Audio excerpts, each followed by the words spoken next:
한옥부는 부엌 창가에 앉아 송편소를 만들고 있었습니다. 다음 주가 추석이었습니다. 며느리 윤지가 오늘 음식 장만을 돕는다고 내려온다고 했습니다. 어머니, 저 왔어요. 윤지가 앞치마를 두르며 부엌으로 들어왔습니다. 손을 씻고 옥분 옆에 앉았습니다. 아니, 다음 주면 볼 텐데 힘들게 뭐하러 왔어? 어머니, 혼자 힘드실까봐 왔죠? 어머니, 송편 빚는 솜씨는 정말 못 따라가겠어요. 저는 아무리 해도 이렇게 안 돼요. 윤지의 말투는 늘 그랬습니다. 부드럽고 세심했습니다. 옥부는 대꾸 대신 송편 반죽을 떼어 윤지에게 건넸습니다. 이렇게 동글리면 돼. 네. 둘은 한동안 말없이 송편을 빚었습니다. 윤지가 먼저 입을 열었습니다. 어머니, 근데 이번 추석에 저희 못 내려올 것 같아요. 옥분의 손이 잠깐 멈췄습니다. 갑자기 회사에서 해외 출장이 잡혔어요. 베트남이요. 팀장님이 꼭 저보고 가래요. 재민 오빠도 같이 가야 해서요. 둘이서?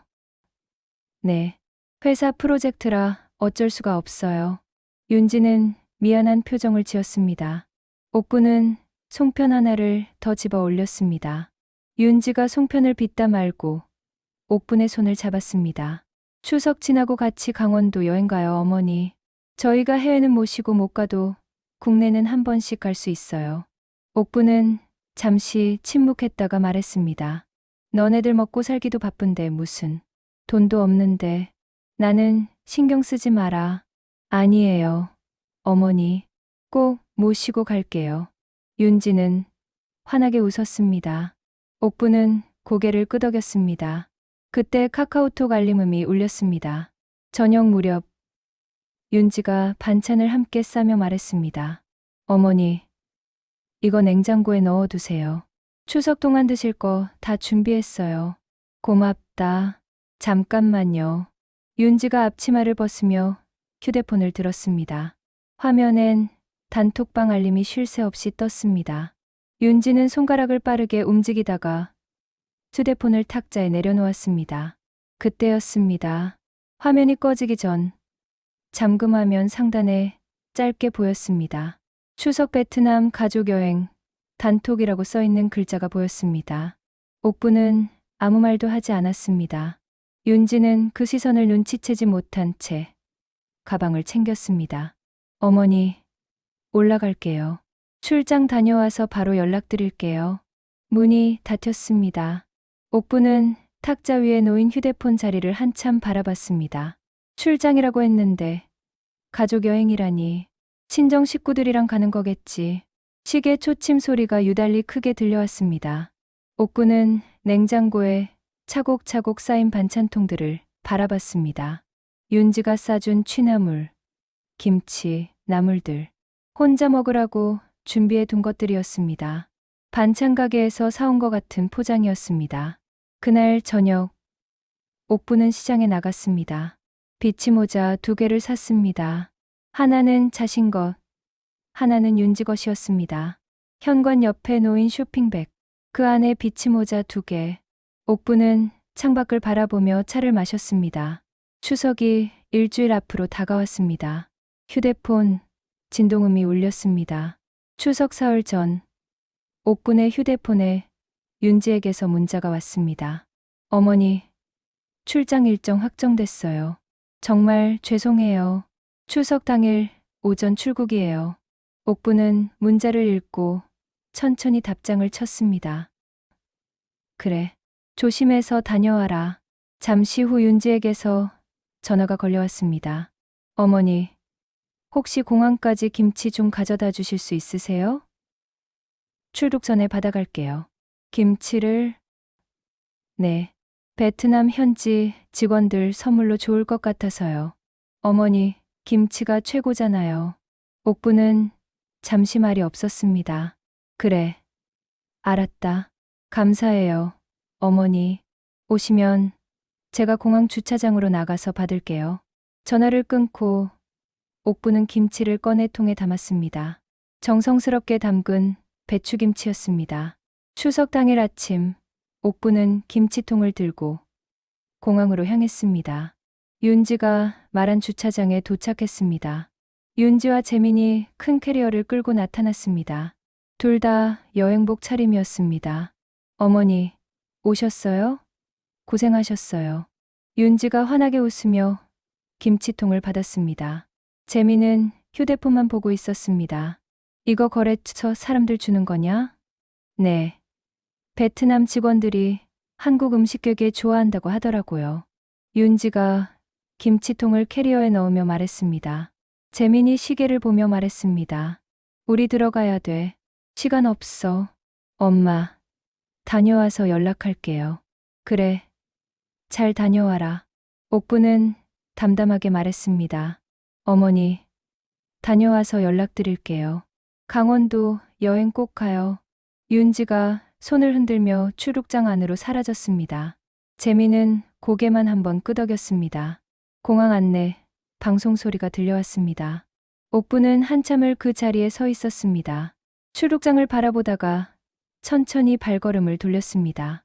집으로 돌아오는 길, 버스 안에서 옥부는 창밖을 바라봤습니다. 추석인데 거리는 한산했습니다. 집에 도착해 현관문을 열자 텅 빈 거실이 보였습니다. 냉장고에 가득한 반찬통, 현관 옆 쇼핑백 속에 비치모자 2개가 놓여 있었습니다. 옥부는 소파에 앉아 차를 끓였습니다. 오후 늦게 현관 초인종이 울렸습니다. 엄마, 나야. 준호. 둘째 아들 준호가 양손 가득 과일과 선물을 들고 들어왔습니다. 옆에는 젊은 여자가 함께 있었습니다. 명절 근무 아니었어? 오후 근무예요. 잠깐 들렀어요. 어머니, 여기 제 여자친구 혜진이에요. 안녕하세요, 어머니. 정혜진이라고 합니다. 혜진이 공손하게 인사했습니다. 옥부는 고개를 끄덕이며 거실로 안내했습니다. 앉아라, 차 마셔라. 형은요? 준호가 물었습니다. 출장 갔다. 출장요? 추석에? 준호가 의아한 표정을 지었습니다. 회사 일이래. 베트남. 혜진이 휴대폰을 보다가 준호에게 속삭였습니다. 오빠, 이거. 준호가 혜진의 휴대폰을 보고 얼굴이 굳었습니다. 준호가 조심스럽게 옥분에게 휴대폰을 건넸습니다. 어머니, 진짜 출장 맞아요? 형수님 SNS예요. 이게 SNS 화면이었습니다. 며느리 윤지가 올린 사진이었습니다. 게시글엔 가족여행 스타트 라고 써 있었습니다. 사진 속엔 윤지, 재민, 그리고 낯익은 얼굴들이 환하게 웃고 있었습니다. 아들의 처가 식구들이었습니다. 댓글이 달려 있었습니다. 시어머니는요? 윤지의 답글이었습니다. 무릎이 안 좋으셔서 집에서 편히 쉬고 계세요. 시계 초침 소리가 방안을 가득 채웠습니다. 옥부는 천천히 휴대폰을 혜진에게 돌려줬습니다. 엄마, 됐다. 출장 간 김에 여행도 하고 그러는 거지 뭐. 거래처 김치 준다고 해서 내가 아침에 공항까지 다녀왔어. 다 이유가 있겠지. 네 형이 좀 바쁘니? 옥부는 차를 한 모금 마셨습니다. 준호는 한참 동안 말이 없다가 화가 난 듯 말했습니다. 아니, 엄마 힘들게 공항까지 김치는 왜 갖다 주라고 하는 거야? 진짜 형이랑 형수 너무하다. 혜진이 조용히 준호의 손을 잡았습니다. 준호가 시계를 보며 자리에서 일어났습니다. 엄마, 저 병원 가봐야 해요. 오후 근무 시작이라. 그래, 가봐라. 준호가 망설이다가 말했습니다. 엄마, 혜진이 여기 있어도 돼요? 제가 근무 끝나고 데리러 올게요. 옥분이 혜진을 바라봤습니다. 혜진이 환하게 웃으며 말했습니다. 어머니, 제가 여기 있어도 될까요? 어머니 생각해서가 아니라 제가 좀 더 있고 싶어서 그래요. 허락해 주세요. 괜찮은데 저도 집에 가봤자 혼자거든요. 어머니랑 같이 있고 싶어요. 준호가 혜진의 어깨를 가볍게 두드렸습니다. 엄마, 그럼 전 다녀올게요. 혜진아, 부탁해. 준호가 나가고 거실엔 옥분과 혜진만 남았습니다. 혜진이 부엌으로 들어가 냉장고를 열었습니다. 어머니, 반찬이 정말 많네요. 이거 다 형수님이 해주신 거예요? 그래.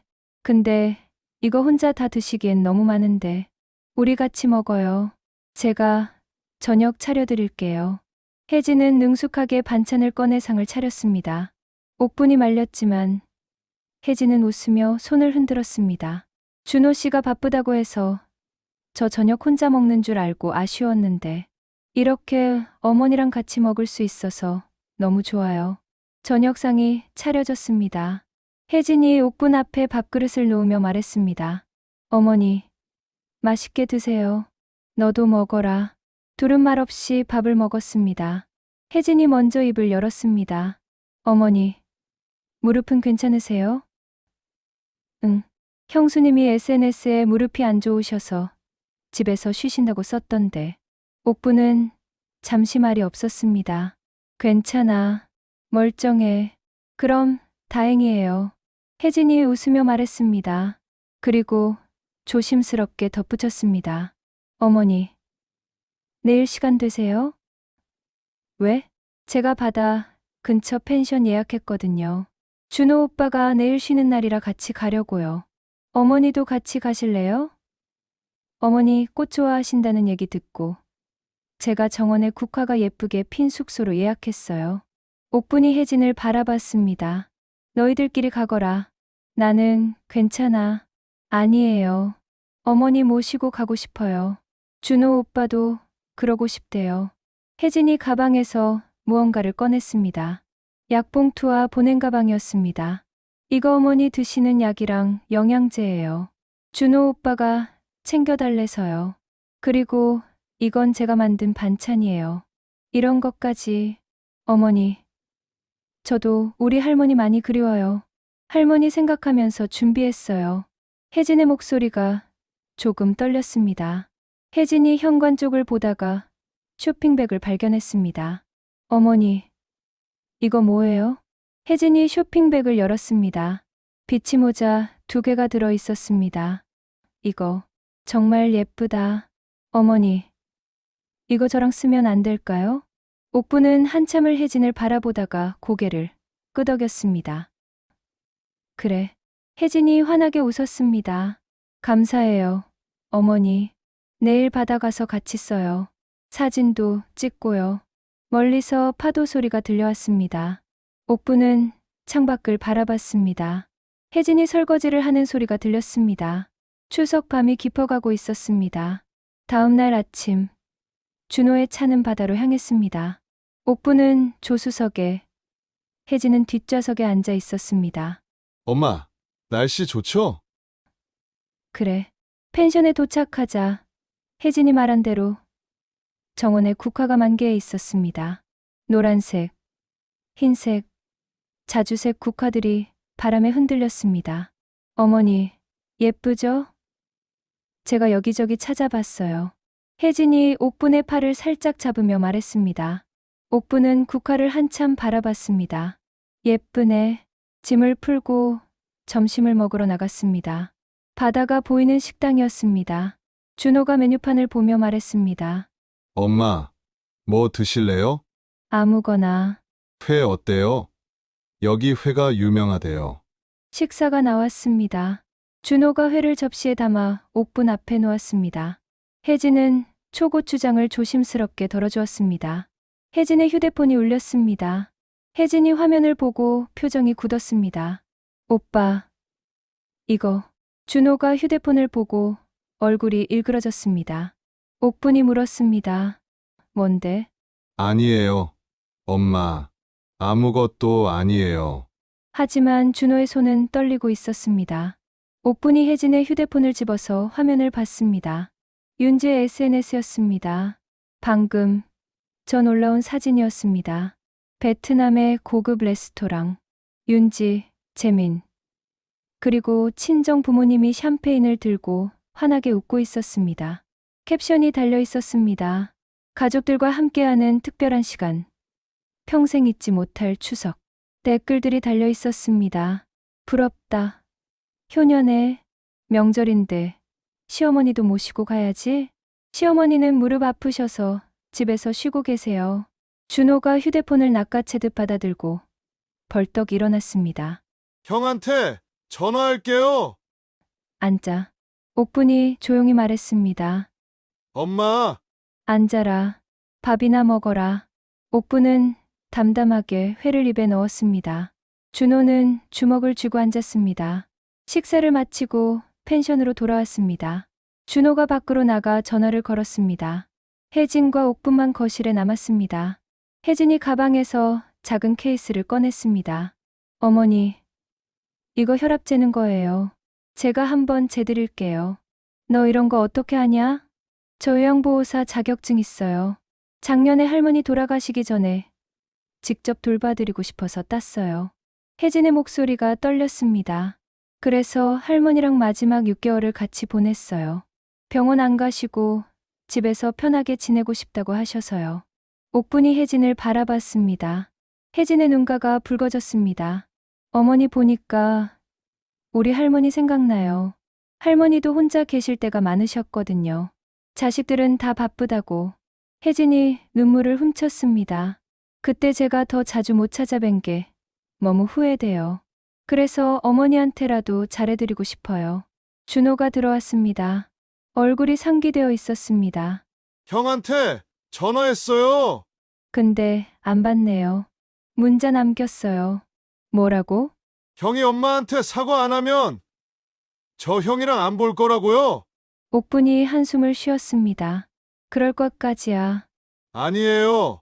엄마, 이건 아니에요. 준호의 목소리가 높아졌습니다. 엄마가 공항까지 가져다 주신 그 김치 장모님 드린 거예요. 출장이라고 엄마한테 거짓말하고 장모님 모시고 가족여행 간 거라고요. 이게 말이 돼요? 옥분의 휴대폰이 울렸습니다. 며느리 윤지였습니다. 옥분은 전화를 받았습니다. 어머니? 응. 제 SNS 보셨어요? 윤지의 목소리가 떨리고 있었습니다. 옥분은 잠시 침묵했습니다. 봤다. 어머니, 저 설명할게요. 이게 말이죠. 어머니, 속이려던 건 아니고요. 지난번에 보니까 어머니 무릎이 안 좋으신 것 같아서. 됐다. 옥분은 전화를 끊었습니다. 옥분은 창밖을 바라봤습니다. 혜진이 조용히 다가와 옥분 옆에 앉았습니다. 어머니, 괜찮으세요? 응, 괜찮아. 저녁이 되었습니다. 혜진이 펜션 주방에서 간단한 저녁을 준비했습니다. 옥분이 도우려 하자 혜진이 손을 잡았습니다. 어머니, 오늘은 제가 할게요. 어머니는 그냥 앉아 계세요. 식탁에 저녁상이 차려졌습니다. 혜진이 만든 된장찌개와 김치전, 그리고 펜션 주인이 준 생선구이로 차려진 상이었습니다. 어머니, 맛있게 드세요. 셋이 둘러앉아 밥을 먹었습니다. 조용했지만 따뜻한 시간이었습니다. 식사 후, 혜진이 비치모자 2개를 가져왔습니다. 어머니, 바다 산책 가실래요? 옥분과 혜진은 비치모자를 쓰고 바닷가로 나갔습니다. 준호가 사진을 찍었습니다. 바람이 모자 챙을 흔들었습니다. 옥분은 파도를 바라보며 혜진의 손을 가만히 잡았습니다. 혜진이 웃으며 말했습니다. 어머니, 이 모자 누구랑 쓰려고 사신 거예요? 옥분은 대답 대신 혜진의 손을 한 번 더 꼭 쥐었습니다. 파도가 밀려왔다가 물러갔습니다. 비워졌던 자리가 다시 채워지고 있었습니다. 추석 연휴가 끝났습니다. 옥분은 집에서 차를 마시고 있었습니다. 현관, 초인종이 울렸습니다. 어머니, 저희 왔어요. 윤지와 재민이었습니다. 캐리어를 끌고 들어온 두 사람은 여행 피로가 역력했습니다. 다녀왔어. 옥분이 담담하게 말했습니다. 윤지가 소파에 앉더니 고개를 숙였습니다. 어머니, 정말 죄송해요. 재민도 옆에 앉아 고개를 숙였습니다. 엄마, 저희가 잘못했어요. 거짓말하고 가족 여행 간 거 변명의 여지가 없어요. 김치까지 갖다 주시게 하고 정말 죄송해요. 윤지의 목소리가 떨렸습니다. 옥부는 차를 한 모금 마셨습니다. 그래, 알겠다. 어머니, 이거. 윤지가 가방에서 작은 상자를 꺼냈습니다. 하롱베이 풍경이 그려진 마그넷이었습니다. 어머니 생각해서 샀어요. 옥부는 마그넷을 받아 손에 올려놓았습니다. 가벼웠습니다. 베트남에서 엄마를 위해 사온 게 고작 마그넷? 옥분의 혼잣말이 작게 새어나왔습니다. 예? 어머니? 윤지가 당황하며 물었습니다. 아니, 고맙다. 옥분은 마그넷을 탁자에 내려놓았습니다. 윤지가 조심스럽게 말했습니다. 어머니, 다음엔 꼭 모시고 갈게요. 약속드릴게요. 옥부는 마그넷을 한참 바라봤습니다. 됐다. 너희끼리 다녀와라. 현관문 열리는 소리가 들렸습니다. 그때 준호와 혜진이 들어왔습니다. 엄마, 형도 왔네? 준호의 목소리는 차갑게 식어 있었습니다. 준호야. 재민이 일어섰지만 준호는 대꾸하지 않았습니다. 혜진이 가방에서 봉투를 꺼냈습니다. 어머니, 이거 좀 보세요. 비행기 티켓이었습니다. 발리행. 출발일은 2달 후였습니다. 이게 뭐냐? 저랑 준호 오빠랑 어머니 셋이서 발리 가려고요. 제가 예약했어요. 뭐? 윤지가 깜짝 놀라 물었습니다. 어머니, 우리 바람 쐬러 같이 가요. 저 열심히 돈 모았어요. 어머니 모시고 꼭 가고 싶어요. 혜진이 환하게 웃었습니다. 아니야, 혜진아. 그 돈으로 너희끼리. 싫어요. 어머니랑 가고 싶어요. 준호가 옥분의 손을 잡았습니다. 엄마, 우리 가요. 형은 형수랑 처가 식구들이랑 잘 다녀왔으니까 우리도 가요. 윤지의 얼굴이 창백해졌습니다. 옥분은 한참을 티켓을 바라보다가 고개를 끄덕였습니다. 그래, 가자. 옥분이 재민과 윤지를 바라봤습니다. 재민아, 윤지야. 네, 어머니. 내가 한 가지 정한 게 있다. 거실이 조용해졌습니다. 나를 실제로 보살피는 자식에게 내 재산을 주겠다. 윤지가 숨을 멈췄습니다. 재민이 어색하게 웃으며 말했습니다. 엄마, 무슨... 엄마 재산이라고 해봤자 이 집밖에 없잖아요. 그러니까요, 어머니. 저희 돈 바라는 거 아니에요. 윤지도 덧붙였습니다. 옥분이 찻잔을 내려놓았습니다. 너희 아버지가 남겨준 건 이 집뿐이지. 그러니까요. 재민이 고개를 끄덕였습니다. 하지만 옥분의 목소리가 단단해졌습니다. 내가 그동안 말을 안 했는데 우리 친정 아버지께서 물려주신 땅이 꽤 있다. 거실이 조용해졌습니다. 시계 초침 소리가 크게 들렸습니다. 예? 재민과 윤지가 동시에 물었습니다. 충남 당진의 땅 2,000평, 경기도 파주의 임야 5,000평. 우리 아버지 돌아가시면서 나한테 주신 거야. 옥부는 차를 한 모금 마셨습니다. 당진 땅은 작년에 도시개발구역으로 지정됐고 타주 땅은 물류단지 들어온다더라. 윤지의 얼굴이 하얗게 변했습니다. 어머니, 그런 게 있으셨어요? 말 안 했지. 말할 필요가 없었으니까. 옥분이 재민을 바라봤습니다. 재민아, 내 아버지는 그거 몰랐어. 나도 굳이 말 안 했고 내 이름으로 되어 있으니까 내 마음대로 할 수 있지. 준호도 놀란 표정이었습니다. 엄마, 저도 처음 듣는데요. 너희한테 말할 필요 없었으니까. 옥부는 마그넷을 집어 들었습니다. 함께 보낸 시간, 내가 아플 때 옆에 있어 준 사람, 내 손 잡아준 사람, 그게 누구든 그 사람한테 줄 거야. 어머니, 윤지가 떨리는 목소리로 말했습니다. 이건 말이 아니라 행동으로 보여주는 거다. 약속이 아니라 실천이야. 재민이 다급하게 말했습니다. 엄마, 저희가 앞으로 잘할게요. 정말 됐다. 이제부터 지켜볼 거다. 옥부는 마그넷을 서랍에 넣었습니다. 혜진이 조용히 말했습니다. 어머니, 저 유산 같은 건 바라는 거 아니에요. 그냥 어머니가 좋아서. 알아. 그래서 더 고맙지. 옥분이 혜진의 손을 잡았습니다. 윤지는 고개를 떨구었습니다. 손이 떨리고 있었습니다. 그때 재민의 휴대폰이 울렸습니다.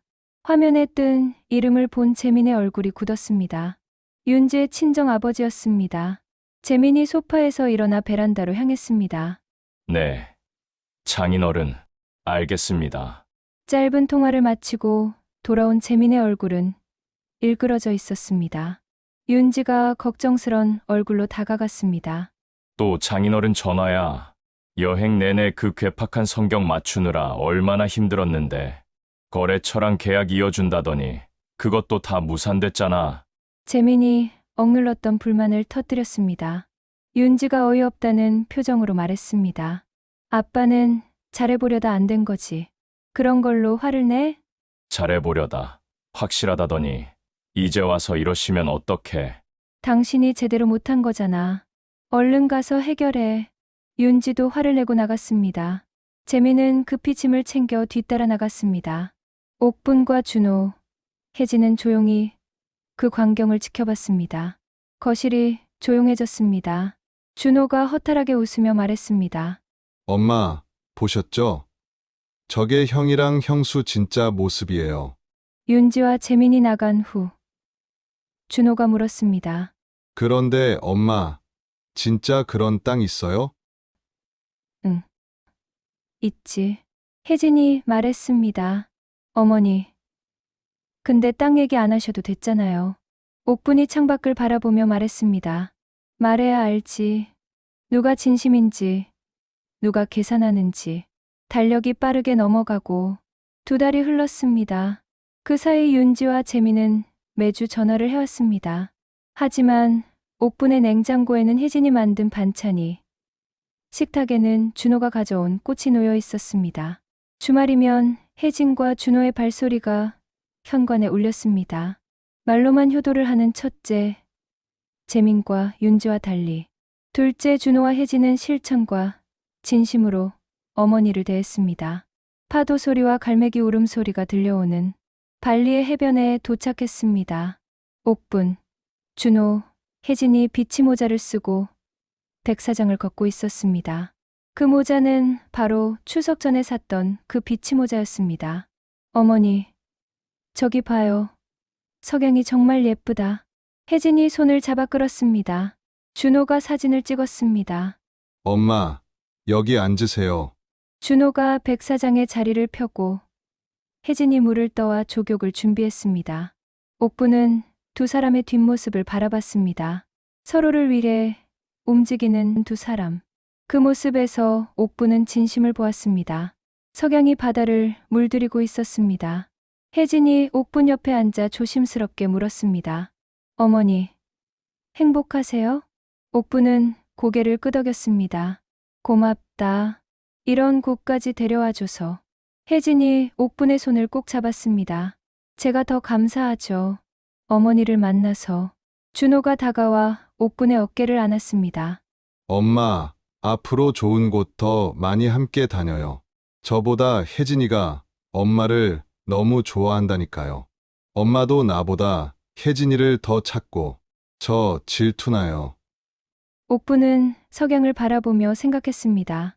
비워졌던 추석 명절, 혼자 남겨진 식탁, 현관 옆에 놓였던 비치 모자 2개, 그 모든 것이 결국 이 자리로 이어졌습니다.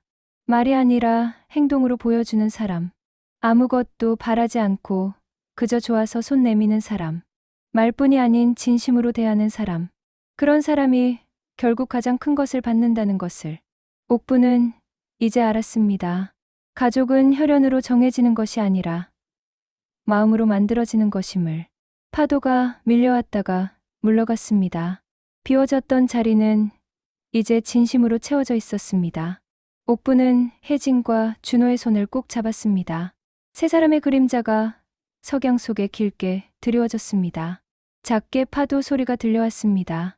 혜진이 조용히 말했습니다. 어머니. 응. 어머니가 준호 씨 어머니라서가 아니라 이제 제 어머니가 되셔서 너무 좋아요. 혜진의 목소리가 떨렸습니다. 옥부는 혜진을 가만히 안아주었습니다. 혜진의 어깨가 작게 흔들렸습니다. 혜진아, 네, 어머니. 진심은 그 어느 것보다 강한 것이란다. 진심을 다하는 사람이 복을 받게 돼 있지. 옥분의 목소리는 따뜻했습니다. 석양이 수평선 너머로 사라지고 있었습니다. 하지만 세 사람의 마음속에는 더 밝은 빛이 떠오르고 있었습니다. 옥분은 혜진과 준호를 더 꼭 껴안았습니다. 그리고 혼자 중얼거렸습니다. 고맙다. 내 빈자리를 이렇게 채워줘서. 바람이 불어왔습니다. 세 사람의 비치 모자가 살랑거렸습니다. 그 모자 아래 세 사람의 얼굴에는 환한 미소가 피어올랐습니다. 파도 소리가 점점 작아졌습니다.